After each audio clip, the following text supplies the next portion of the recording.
Congress. Folks, we have a ton of good news about the fourth stimulus check and Social Security benefits. Stay tuned because you definitely don't want to miss out on this. Social Security, everybody, provides monthly benefits to millions of retired seniors.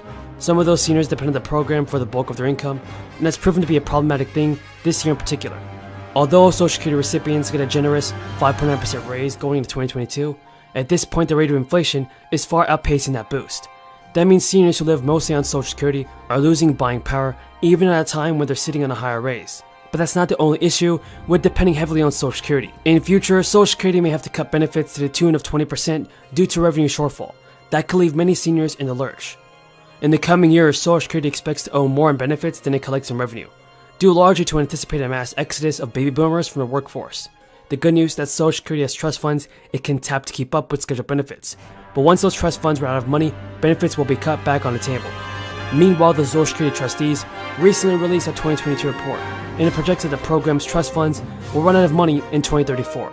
From there, Social Security may have to slash benefit income guidelines. But due to the cost of living adjustment, some Louisiana households may see a decrease in SNAP and other benefits, according to the Louisiana Department of Children and Services.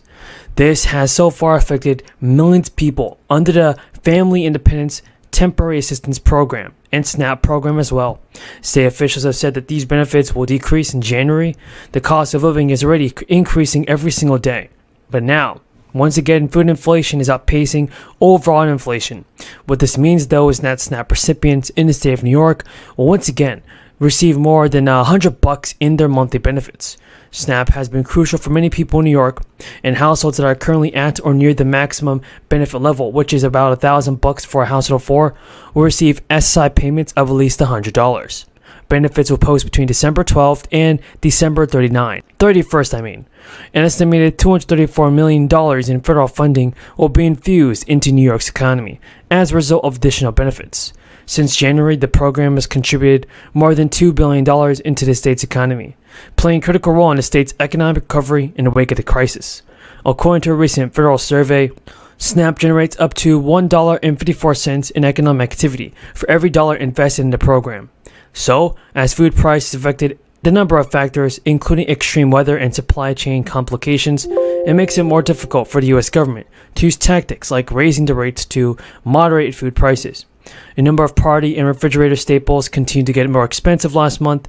The latest data even shows this. Eggs were a staggering 49% more expensive through November, and butter prices also increased by 27%. Overall, grocery and menu prices in November and December continue to go up half a percentage point every single month. So we're only left with one option now. It's for President Biden to do something about this and sending out stimulus payments. Because there is exciting news, the lawmakers have already unveiled a new bill. The bill will fund new programs. They aim to provide more relief to the low income across the country. And the American people, look, I just say it this way. More worried about the United States. The program sets restrictions on both net and gross monthly income broken down to household size. But the barrier to acquiring food aid in Michigan has been lowered. It is Governor Gretchen Whitmer signed a bipartisan bill removing the asset test as a requirement to receive SNAP benefits.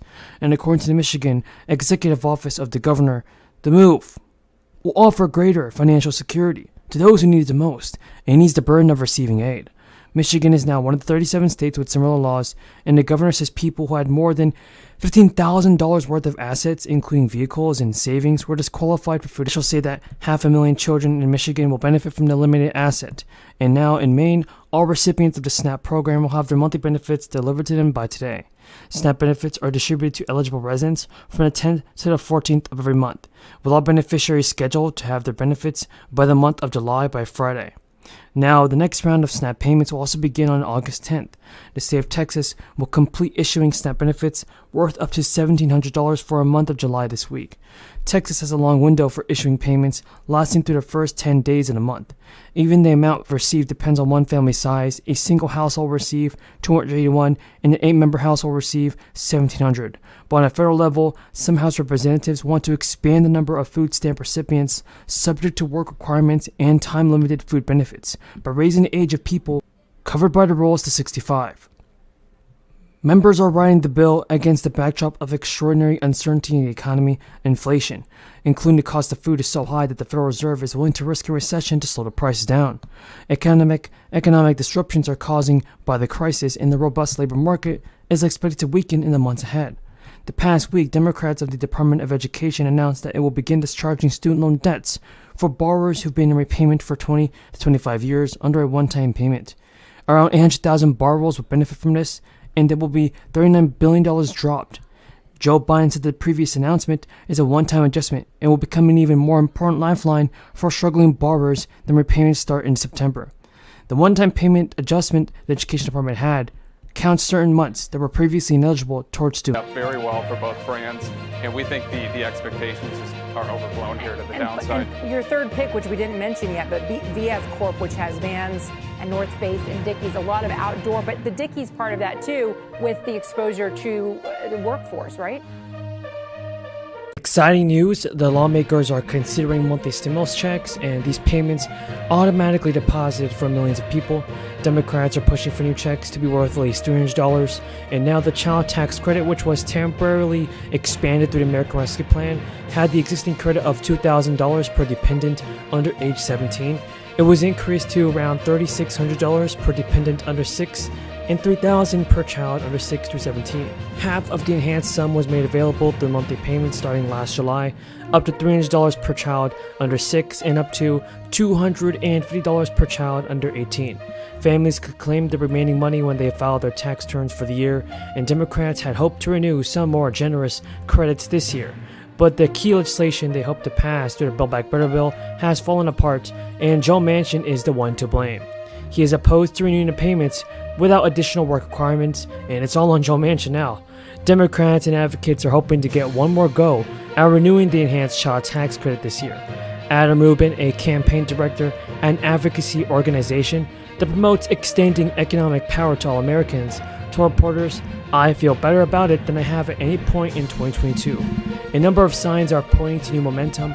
President Biden called the enhanced child tax credit one of the most effective programs we've ever seen at a recent White House conference, and Joe Biden also said, "That's why my national strategy calls on Congress to expand the child credit permanently. We'll get it done more this time." And recently released census data shows that credit expansion has helped reduce child poverty by more than 40%. That prompted Democratic lawmakers like Michael Bennet of Colorado, Sherrod Brown of Ohio, and Cory Booker of New Jersey to call for extending the enhanced credit before the year ends. The post-election period, everybody, could be a key opportunity for revisiting the proposal. It's a more optimism time compared to last year, as lawmakers are at a year-end tax deal to revisit corporate tax cuts put in place in 2017. Advocates hope an enhanced child tax credit can be included in that package. And Brown said in a recent interview, no more tax breaks for big corporations and the wealthy unless the child tax credit is with it. According to Elaine Mag, an expert at the Urban Bookings Tax Policy Center, there were the few key features behind the success of the 2021 credit.